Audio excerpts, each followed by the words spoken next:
अल्लाह रसूल से मेरा राज है, तुझे कैसे पता चला?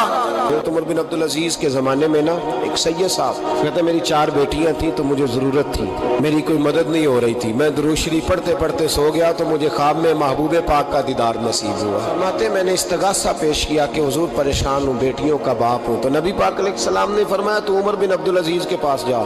उमर बिन अब्दुल अजीज वो बाकमाल शख्स है जो रोजाना 10 सिपारे कुरान पाक के पढ़ता है, 10,000 बार मुझ पर दुरूद और सलाम पढ़ता है। हम तो खैर सारे मसरूफ हैं, 10 लाइनें भी नहीं पढ़ सकते। बादशाह वक्त के बादशाह महबूब फरमाने लगे 2-4 दिन पहले ना उमर बिन अब्दुल अजीज ने 3000 दुरूद शरीफ कम पढ़ा है, उसे जाके कह 500 दिनार जुर्माना दे, वो 500 ले आ, तेरा काम बन जाएगा। जनाबे उमर बिन अब्दुल अजीज के पास वो सैयद साहब आए, कहते मैं समझा किसी दरवेश का नाम बताया है, लेकिन जब मैं उनके इलाके में आया मैंने पूछा उमर बिन अब्दुल अजीज कौन है, तो लोगों ने कहा वो तो हमारे हुक्मरान है। मैंने कहा बादशाह, ले चलो।